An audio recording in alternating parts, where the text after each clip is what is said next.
दोस्तों, अगर आत्मविश्वास, दृढ़ निश्चय और सकारात्मक सोच हो ना, तो आप किसी भी सफलता को आसानी से प्राप्त कर सकते हैं। इसी तरह एक राजा होता है, उसकी सेना बहुत कम होती है और उसे अपने पड़ोसी राज्य से युद्ध लड़ना पड़ता है। जो सैनिक होता है वो राजा को सजेस्ट करता है कि आप ये युद्ध नहीं लड़िए, क्योंकि आप वैसे ही हार जाएंगे, तो आप समर्पण कर दीजिए। लेकिन जो राजा के गुरु होते हैं उन्होंने सजेस्ट किया कि नहीं, आपको युद्ध लड़ना चाहिए। और युद्ध के पहले उन्होंने सैनिकों से कहा कि भगवान संदेश दिए हैं कि मंदिर से अगर संध्या के वक्त रोशनी आती है तो वो संदेश दे रहे हैं कि हमें सफलता मिल जाएगी। और ऐसा ही होता है।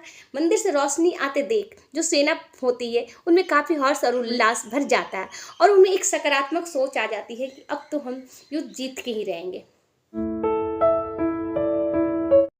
हेलो दोस्तों, आप लोग का स्वागत है मेरे यूट्यूब चैनल अनमोल कहानियाँ जीवन की में। तो दोस्तों, कामयाबी के रास्ते बने बनाए नहीं मिलते, बल्कि उसे मेहनत और लगन से बनाना पड़ता है। सफलता जो कि हर इंसान के लिए अलग अलग मायने रखता है। किसी को परीक्षा में ऊंचे अंक लाना है, तो किसी को ज़्यादा पैसा कमाना है, या फिर किसी को उच्च पदोन्नति पाना है, या फिर किसी को अपने व्यापार को व्यापक स्तर पर बढ़ाना है। आप चाहे जिस भी क्षेत्र में सफल होना चाहते हैं, उसके लिए एक दृढ़ निश्चय और सच्ची लगन होना आवश्यक है। आज की ये मोटिवेशनल स्टोरी आपके जीवन को एक नई राह प्रदान करेगी। एक बार एक राजा के गुप्तचरों ने उन्हें सूचना दी कि उनका जो पड़ोसी राज्य है, जो उनसे काफ़ी कई गुना शक्तिशाली है, उन पर आक्रमण करने वाला है। राजा ने तुरंत सेनापति से मंत्रणा की। सेनापति का मानना था कि हमें आत्मसमर्पण कर देना चाहिए, क्योंकि पड़ोसी राज्य बहुत ज़्यादा शक्तिशाली है और इसमें हमारे राज्य की बहुत ज़्यादा जान माल की हानि होगी। सेनापति के विचार सुनकर राजा को बहुत आश्चर्य हुआ और राजा विचार करने लगा कि अगर सेनापति के विचार सेना तक पहुंच गई तो सेना का मनोबल तो पूरी तरह से टूट जाएगा, क्योंकि सेना जो है पहले से ही मन बना लेगी कि हमारी हार तो निश्चित है। तब राजा शीघ्रता से गुरु के पास गया और गुरु को सारी बात बताई। गुरुदेव ने तुरंत आदेश दिया कि सेनापति को जेल में डाल दो, क्योंकि ऐसी नकारात्मक सोच रखने वाला सेनापति पूरी सेना का मनोबल गिरा देगा। तब राजा कहने लगा कि अगर मैं सेनापति को ही जेल में डाल दूंगा तो सेना का नेतृत्व कौन करेगा? तो गुरुदेव कहते हैं कि सेना का नेतृत्व तो मैं करूंगा। तुम युद्ध की तैयारी करो, सारी सेना को एकत्रित करो और पड़ोसी राज्य की हमला करने से पहले तुम हमला कर दो। राजा सोचने लगा कि इस समय मेरे पास तो कोई दूसरा विकल्प है ही नहीं, क्योंकि सेनापति जो है वो पहले ही मन से हार चुका है। तब राजा ने युद्ध के लिए घोषणा कर दी और सेना के साथ में, पूरी सेना के साथ में पड़ोसी राज्य पर आक्रमण करने के लिए कूच कर दिया।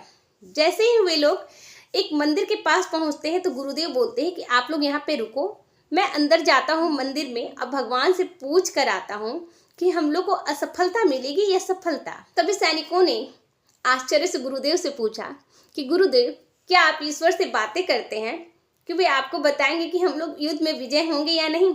तभी गुरुदेव ने कहा कि मैं बहुत वर्षों से ईश्वर की साधना कर रहा हूँ, इसलिए वे मेरे प्रश्नों का उत्तर देते हैं। गुरुदेव अकेले मंदिर गए और ईश्वर की पूजा करने के बाद वापस लौट आए।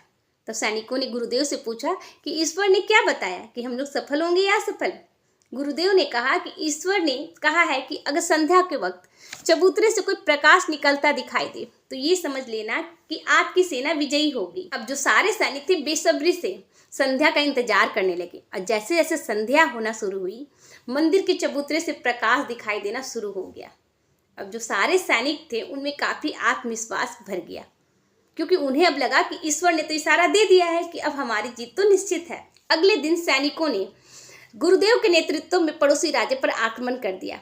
आत्मविश्वास से भरे सैनिकों ने शत्रु की सेना के तो छक्के ही छुड़ा दिए, क्योंकि उन्हें विश्वास था कि उनकी जीत तो निश्चित है। इसीलिए उन्होंने पूरे जोश के साथ सेना से लड़े और युद्ध को जीत लिया। विजयी होने के बाद जो सैनिक थे अपने राज्य की तरफ चल दिए और फिर उसी मंदिर के पास पहुंचकर गुरुदेव से बोले कि गुरुदेव, आप अंदर जाइए और ईश्वर को धन्यवाद देकर आइए, क्योंकि उन्होंने ही मंदिर से प्रकाश करके हमें संकेत दिया था और हम इसलिए ही विजयी हुए। तभी जो गुरुदेव थे वो मुस्कुराते हुए सैनिकों से बोले कि ये बात सत्य है कि हम लोग ईश्वर के आशीर्वाद से ही जीते हैं, लेकिन मैं आपसे एक बात बताना चाहता हूँ कि संध्या के वक्त जो मंदिर से प्रकाश निकल रही थी वो मेरे द्वारा ही एक बड़े से जलाए हुए दीपक से निकल रही थी, और उस प्रकाश को देखकर पूरी सेना में दृढ़ निश्चय हो गया कि सफलता तो अब आप लोग को ही मिलेगी। और इसी सकारात्मक सोच के कारण आप में जीतने की आशा प्रबल हो गई और आप संख्या में कम होने के बावजूद भी जीते। तो दोस्तों, इस कहानी के माध्यम से मैं आप लोग को यही बोलना चाहूंगी कि हमेशा अपने आसपास सकारात्मक सोच वाले लोगों को रखिए, नकारात्मक विचार वाले लोगों से हमेशा दूरी बना के रखिए, क्योंकि सकारात्मक सोच ही आपको हमेशा सफलता के शिखर पर ले जाएगी।